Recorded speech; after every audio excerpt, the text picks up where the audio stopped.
Citizen voice में अब वक्त हो चुका है दिन भर की अहम खबरें जानने का। मैं हूं शिया और आप देख रहे हैं सिटीजन वॉइस। राजस्थान में चुनावी दौर अपने अंतिम चरण पर है।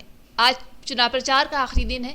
इसके बाद 25 नवंबर को प्रदेश वोटिंग होगी, जिसके बाद 3 दिसंबर को उसके रिजल्ट्स सामने आएंगे। ऐसे में आज सीएम अशोक गहलोत द्वारा जनसभा को संबोधित करते हुए मांग रखी गई है। उनका कहना है कि लाल डायरी और महादेव ऐप दोनों ही केस की जाँच दोबारा होनी चाहिए। उन्होंने कहा है कि मेरी मांग है कि महादेव ऐप और लाल डायरी मामले में सुप्रीम कोर्ट के रिटायर्ड जज से जांच होनी चाहिए। जहां बीजेपी ने चुनाव जीतने के लिए ये साजिश रची है।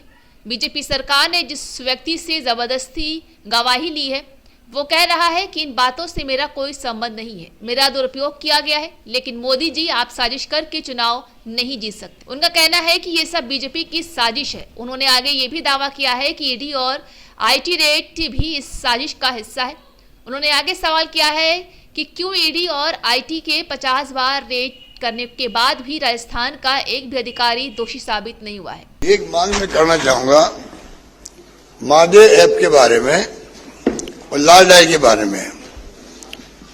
सुप्रीम कोर्ट के रिटायर्ड जज से जांच होनी चाहिए कि ये जो षड्यंत्र किया बीजेपी ने चुनाव चलते हुए, चुनाव जीतने के लिए, ये बहुत बड़ा षड्यंत्र है। इसकी जांच होनी चाहिए कि ये किसने षड्यंत्र रचा, किसको पकड़ा वहां रायपुर के अंदर, किसे जबरदस्ती साइन करवाए बयान के ऊपर।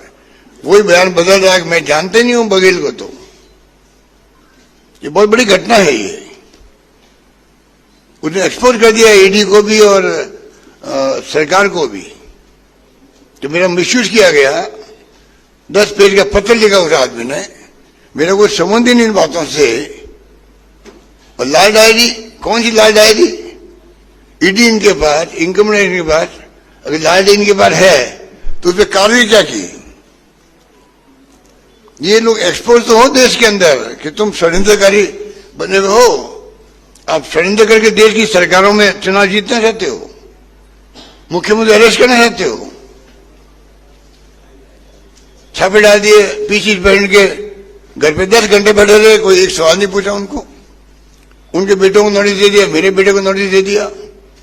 इतने हल्के स्तर पर जाकर राजनीति कर रहे हैं लोग। राजस्थान में आज चुनाव प्रचार का अंतिम दिन है, जहां पीएम नरेंद्र मोदी राजसमंद में देवगढ़ में जनसभा को संबोधित कर रहे हैं। ये इस विधानसभा चुनाव में प्रधानमंत्री नरेंद्र मोदी की आखिरी सभा है। सभा को संबोधित करते हुए मोदी भावुक हो गए। जी हाँ, उन्होंने भाजपा के स्थानीय कार्यकर्ता देरासिया का नाम लेते हुए कहा है कि 60 साल भाजपा के लिए खपाने वाले देरासिया कार्यकर्ता के रूप में बैठे हैं, जहां पूरे चुनावी अभियान को उनके आशीर्वाद से 4 चांद लग गए हैं। मोदी ने कहा है कि बहुत लोग हैं जो भाजपा की ताकत को जानते नहीं हैं। उनको लगता है कि मोदी को गाली देने से उनकी गाड़ी चल जाएगी।